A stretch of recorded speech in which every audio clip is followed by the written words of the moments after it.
Today we're diving into a stock that could be hotter than my grandma's chili at the family barbecue, Palantir Technologies. Whether you're a seasoned investor or a casual bystander wondering if this company is the next Tesla or the next MySpace, buckle up. Imagine this, you're running a lemonade stand. Now, instead of making $10 a day and saving a few bucks for candy, you're raking in $1 billion, and that pile of cash has been growing at a jaw-dropping 360% over the last 3 years. That's Palantir's story right now. In Wall Street lingo, this is called free cash flow, FCF. It's the money left after Palantir pays its bills, and it's essentially what keeps the business alive and thriving.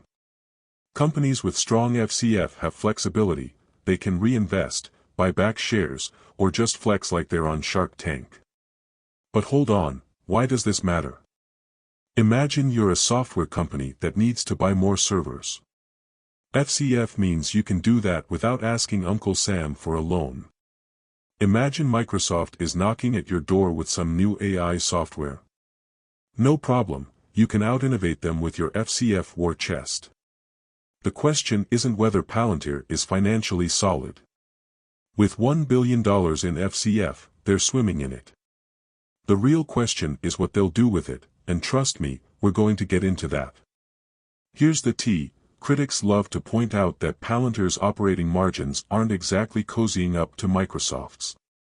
While Microsoft is sitting pretty with operating margins above 40%, Palantir's are significantly lower. Why? Scaling costs money, folks. Palantir isn't a SaaS, software as a service, giant with a decade-long head start like Microsoft. It's investing aggressively in its AI platforms, possibly hiring top-tier talent, and expanding its reach into commercial markets. Think of it like this, you're building a castle. Right now, Palantir's spending on the bricks, mortar, and moat, AI systems, R&D, and infrastructure. Microsoft, on the other hand, is just upgrading its chandelier because it already built its castle in around 1986. Scaling isn't cheap. But if Palantir nails it, these investments could turn their operating margins into something more competitive in the future.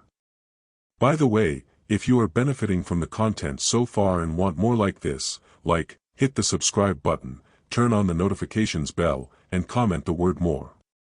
Just go ahead and type the word more so I know. Now that you've commented, let's continue. Now, here's a fancy term that makes Palantir sound like a cult leader, net dollar retention rate, NDR. At 115%, this metric means Palantir's existing customers aren't just staying, they're spending more. For example, let's say Palantir lands a contract with a government agency, more on that sticky revenue later. If that agency spends $1 million this year and $1.15 million next year, that's NDRR in action. Here's a fun way to think about it, Palantir isn't selling you a Toyota Corolla that you drive for 10 years and forget about. It's selling you a Tesla with software updates, so next year, it self-drives. The year after that, it probably orders pizza for you. This retention rate is crucial because it proves that customers see value in Palantir's software, and they're willing to pay more over time. That's sticky revenue, my friends. If you think AI is just a buzzword at Palantir, think again.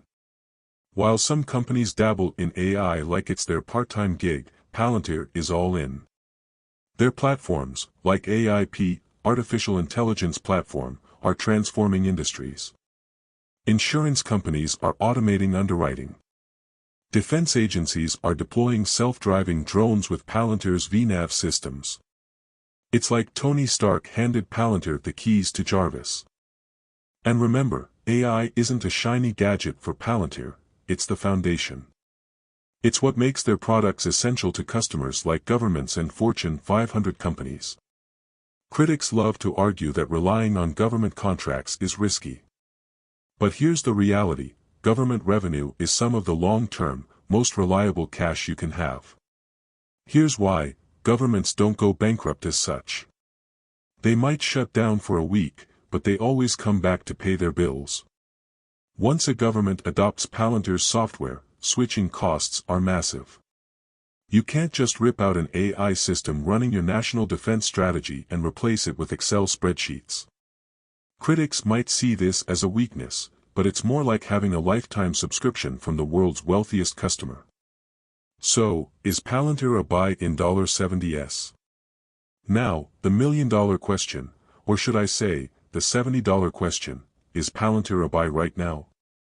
Let's break it down. The bulls say, Palantir is a generational company at the forefront of the AI revolution. Its FCF, NDRR, and government contracts are a fortress. The bears say, Palantir's valuation is too high, its margins aren't there yet, and its reliance on government revenue makes it vulnerable. Here's my take: if you're in this for the long haul, Palantir is worth considering, even at $70. However, pullbacks can be expected. So, do your research and due diligence. Remember, this is not financial advice. Palantir's AI innovations could make it the operating system for entire industries. Its government and enterprise contracts aren't going anywhere. Palantir isn't riding the AI wave, it's building the surfboard. That said, if you're short-term focused or allergic to volatility, this stock might give you heartburn. Here's the deal: Palantir is playing the long game, and it's not afraid to take risks. Whether it becomes the next trillion-dollar company or stalls out at $70 depends on how well it scales its commercial business and leverages its AI dominance. So, ask yourself, are you a long-term investor who believes in the AI revolution? Can you stomach short-term ups and downs for the promise of long-term gains? If the answer is yes, then Palantir might just be your golden ticket. Imagine you're playing a strategy game like Age of Empires. Your opponents are big, established kingdoms, Microsoft and Google, fortified with giant castles and armies. You're Palantir, a rising challenger with just a small fort. Now, here's the twist: every year, you find a gold mine under your territory. This gold mine is your free cash flow. With $1 billion in annual cash, you're not just surviving, you're building trebuchets, walls, and catapults at breakneck speed. Soon, you're not just competing, you're dominating. That's what Palantir's FCF growth of 360% over 3 years looks like. It's the financial equivalent of unlocking treasure codes. Remember that God, the creator of heaven and earth, will bless you abundantly, make you the head and not the tail if you love him and obey his word. Acknowledge him in your plans and he will direct your paths. Proverbs 3 verses 5-6. If you have watched the whole video until the end, drop a comment like this: I stayed until the end. Just comment that I stayed until the end. When I see this comment, I will give you a heart. There are 3 more important steps to build wealth. First, like this video, subscribe and then turn on the notifications bell.